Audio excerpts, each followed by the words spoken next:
ચોથા મન્વંતરની અંદર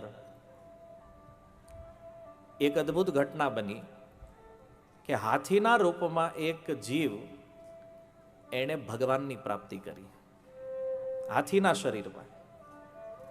પરીક્ષિત મહારાજ કહે છે કે આ કથા થોડી વિસ્તારથી જણાવો.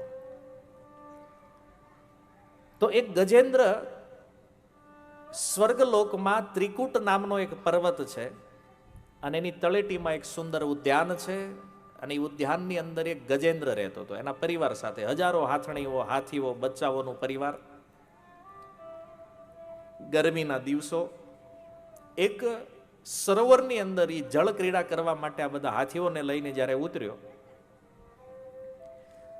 તો એ જળમાં એક ગ્રાહ એટલે એક મગર, એ મગરે એ ગજેન્દ્રનો પગ પકડી લીધો.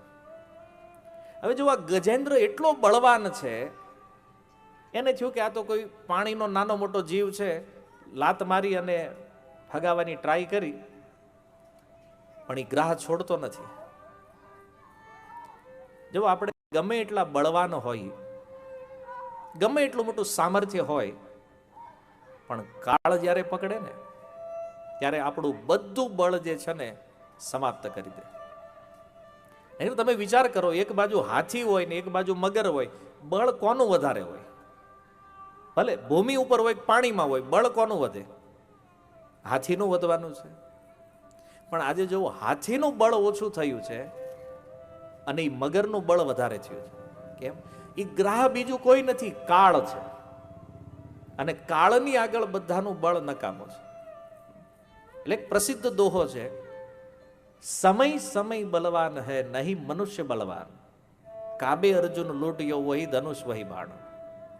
જેના ગાંડીવથી આખું કુરુક્ષેત્ર ધ્રુજાવતા હતા એ અર્જુન, આજે ગામડાના એક સામાન્ય ગોવાળોએ અર્જુનને હરાવી દીધો. એની પાસે ખાલી લાકડી છે અને અર્જુન પાસે ગાંડીવ છે. કયું ગાંડીવ છે? જે કુરુક્ષેત્રમાં હતું એ ગાંડીવ છે, પણ આજ કૃષ્ણ નથી. અર્જુન હારી ગયા છે. જે ગાંડીવને ઉઠાવવા માટે અનેક અનેક યોદ્ધાઓ રાખવા પડતા હતા, એ ગાંડીવ આજે લાકડીથી હારી ગયું. કારણ આજે અર્જુનનો સમય નથી. અને સમય શું કામ નથી? કારણ કે આજે કૃષ્ણ એની સાથે નથી. ભગવાન જ્યારે સાથે નથી ને ત્યારે બધાનો સમય પૂરો થઈ જાય. આજે આ ગજેન્દ્ર એના પરિવારજનોથી મદદ માગે છે.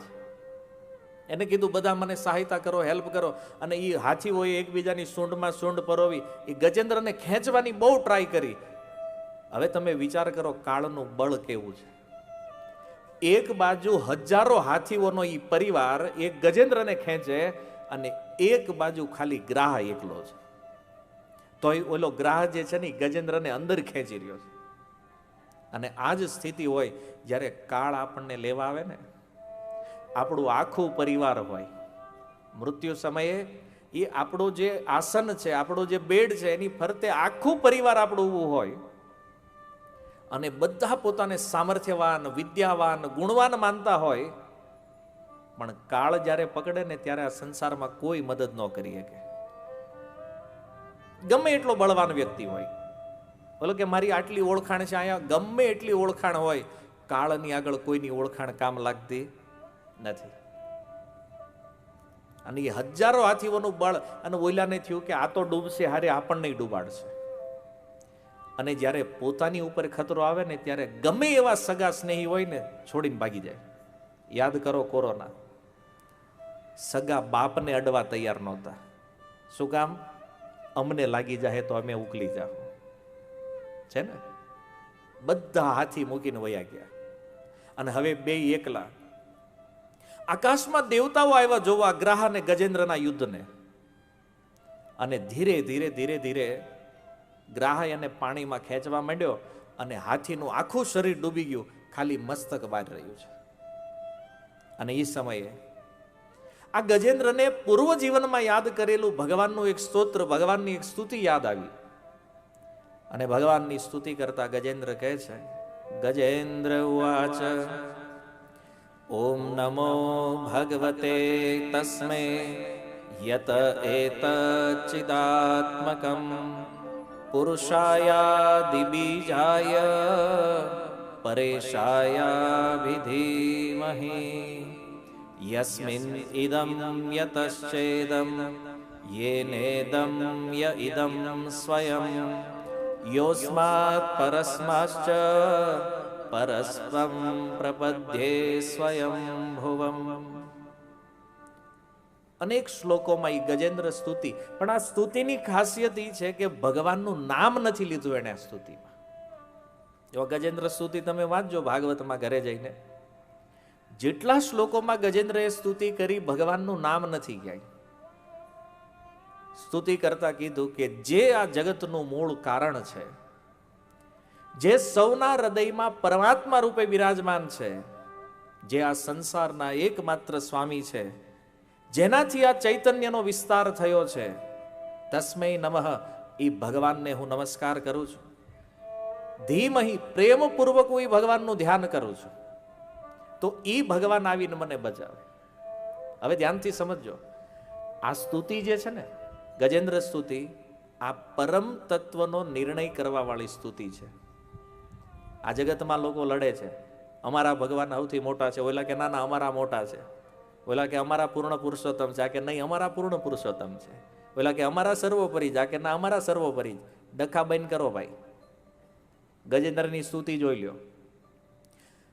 કરોડો દેવતાઓ આકાશમાં ઊભા છે, પણ જ્યારે એ ગજેન્દ્રએ કીધું કે આ જગતનું મૂળ જે હોય એ આવીને મારી રક્ષા કરે, નામ નથી લીધું કોઈનું, જે સમસ્ત જીવોના આત્મા રૂપે બિરાજમાન છે એ ભગવાન આવીને મારી રક્ષા કરે, નામ નથી. અને હરેક શ્લોકમાં એક વિશેષતા બીજી એ છે, હરેક શ્લોકમાં નમઃ શબ્દ છે. ગજેન્દ્રએ વારંવાર ભગવાનને પ્રણામ કર્યા અને કીધું પ્રભુ આવો અને મારી રક્ષા કરો. અને કરોડો દેવતાઓની વચ્ચે ગરુડ ઉપર સવાર થઈ અને ભગવાન નારાયણ પ્રગટ થયા. તો આનાથી સમજ આવે છે ને કે જગતનું મૂળ કોણ છે, પરમ ભગવાન કોણ છે. આ ભગવાન વિષ્ણુ જ્યારે પ્રગટ થયા અને ગજેન્દ્રએ જોયું આકાશમાં ભગવાન આવી રહ્યા છે ગરુડ ઉપર સવાર થઈ, અને એ સમયે સરોવરમાંથી એક કમળ લઈ અને એ ગજેન્દ્ર ભગવાનને એ કમળ ઓફર કરે છે. ભગવાનને જેવું એ કમળ ઓફર કર્યું, ભગવાને આવી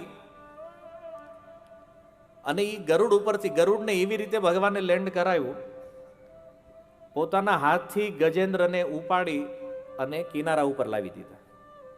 હવે એ ગજેન્દ્રને લાવ્યા તો એલો ગ્રાહ જે છે એ પણ કિનારા ઉપર આવી ગયો. અને સૌ પ્રથમ ભગવાને પોતાનું સુદર્શન ચક્ર કાઢી અને એ ગ્રાહ જે છે એનું મસ્તક કાપી નાખ્યું. અને એ ગ્રાહ મુક્ત થયો, ભગવદ પાર્ષદનું રૂપ લઈ અને એ ગ્રાહ જે છે ને એ વૈકુંઠ ભોગી ગયો. હવે તમે વિચાર કરો, હેરાન થયો ગજેન્દ્ર, સ્તુતિ કરી ગજેન્દ્રએ, ભગવાનને બોલાવ્યા ગજેન્દ્રએ, ભગવાન આવ્યા તે ગજેન્દ્રને બચાવવા, અને સૌથી પહેલા ધામ કોને મળ્યું? આ ગ્રાહને. મગર પહેલા ધામમાં પહોંચી ગયો. હજી ભગવાન આઈના છે, ગજેન્દ્ર આયા છે, પહોંચી ગયા. પછી ભગવાને એ ગજેન્દ્રને મુક્ત કર્યો. મુક્ત કર્યો ને તો ભગવાન એને સાથે લઈને વૈકુંઠ ગયા. તો વૈકુંઠમાં ગયા એટલે ભગવાનને તો ખબર પડી જાય કે અહીં કોઈ એક્સ્ટ્રા વ્યક્તિ વધ્યો છે. હવે જેટલા હતા પાર્ષદો એને કરતા એક મેમ્બર વધી ગયો છે. તો લક્ષ્મીજીને પૂછ્યું ભગવાને કે અહીંયા જે હતા પાર્ષદો, આમાં એક એક્સ્ટ્રા વધી ગયો છે, કોણ અહીંયા એન્ટર થયું છે? એ કે પ્રભુ તમે ભૂલી ગયા, જેને બચાવવા ગયા હતા તો ભગવાન કેને ધારે લઈને આવ્યો છું. એ નહીં, ઓલા ગ્રાહને સુદર્શન ચક્ર માથું કાપ્યું ને, ગ્રાહ પાર્ષદ બનીને પહેલા અહીંયા પહોંચ્યો છે. કેમ?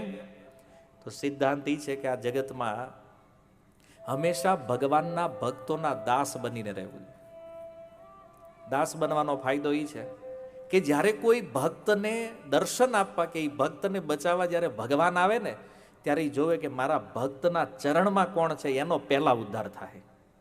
તો ભગવાને જોયું કે ગજેન્દ્રના ચરણમાં ગ્રાહ છે, તો એ ગ્રાહને ભગવાને પહેલા ધામ આપી દીધું. તો જો આપણે ભજન કરવી કે ન કરવી, પણ કોઈ શુદ્ધ ભક્તના ચરણ પકડી રાખીએ ને તોય આપણું ભગવત ધામ પાકું છે. પણ ચરણ પકડીને ભગતને પાડવાના નથી હો. ચરણ પકડવાના છે ખાલી પોતાનો ઉદ્ધાર કરવા માટે.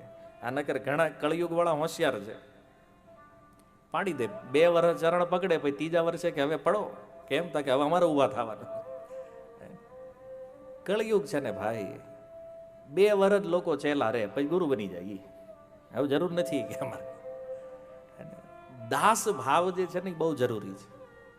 અને આ કથા એને જ પ્રસ્તુત કરે છે કે એ ગજેન્દ્રના દાસ બનવાના કારણે એનું ચરણ પકડ્યું એને. અને જો દેવલ ઋષિએ કીધું હતું એને કે જ્યાં સુધી ભગવાન ન આવે ને ત્યાં સુધી ચરણ છોડતો નહીં. એમાં સંસારમાં જ્યાં સુધી ભગવત પ્રાપ્તિ ન થાય ત્યાં સુધી ભક્તનો આશ્રય ક્યારેય છોડવો જોઈએ નહીં. અને ભગવાન આવશે એક દિવસ તો એમાં આપણો ઉદ્ધાર થવાનો છે. આ રીતે ભગવાને ગજેન્દ્રની રક્ષા કરી.